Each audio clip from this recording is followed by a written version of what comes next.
نکاح کرنا تمام انبیاء علیہ السلام کی سنت متفقہ ہے،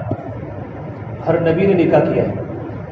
2 نبی کے علاوہ ہر نبی نے اپنے وقت میں نکاح کیا ہے۔ اللہ قرآن کریم میں فرماتے ہیں وَلَقَدْ أَرْسَلْنَا رُسُلًا مِّن قَبْلِكَ وَجَعَلْنَا لَهُمْ أَزْوَاجًا وَذُرِّيَّةً، ہم نے جتنے بھی پہلے پیغمبر زمین پر بھیجے ہیں، ہم نے سارے کے سارے پیغمبروں کو بیویوں والا اور بچوں والا بنایا۔ ایک نبی ہے حضرت یحییٰ علیہ السلام، بڑے زکریا علیہ السلام کے بیٹے نبی تھے،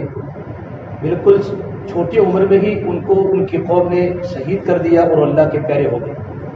اور ان کو نکاح کرنے کا موقع نہیں ملا۔ اور اللہ تبارک و تعالیٰ کے پیغمبر عیسیٰ علیہ السلام جن کو اللہ تعالیٰ نے زندہ آسمانوں پر اٹھایا ہے، اور قیامت کی علامات میں ایک نشانی ہے کہ عیسیٰ علیہ السلام دنیا میں دوبارہ آئیں گے۔ آسمانوں سے اللہ تعالیٰ عیسیٰ علیہ السلام کو دوبارہ دنیا میں بھیجے گا، اور عیسیٰ علیہ السلام دنیا میں آنے کے بعد فلسطین میں ایک جگہ ہے مقام لوط، یہ مقام لوط پر جا کر عیسیٰ علیہ السلام دجال کو قتل کریں گے۔ دجال کو قتل کرنے کے بعد عیسیٰ علیہ السلام کا نکاح بھی ہوگا، ان کی اولاد بھی ہوگی، اور وہ آپ صلی اللہ تبارک و تعالیٰ علیہ وسلم کے امتی بن کے دنیا میں رہیں گے۔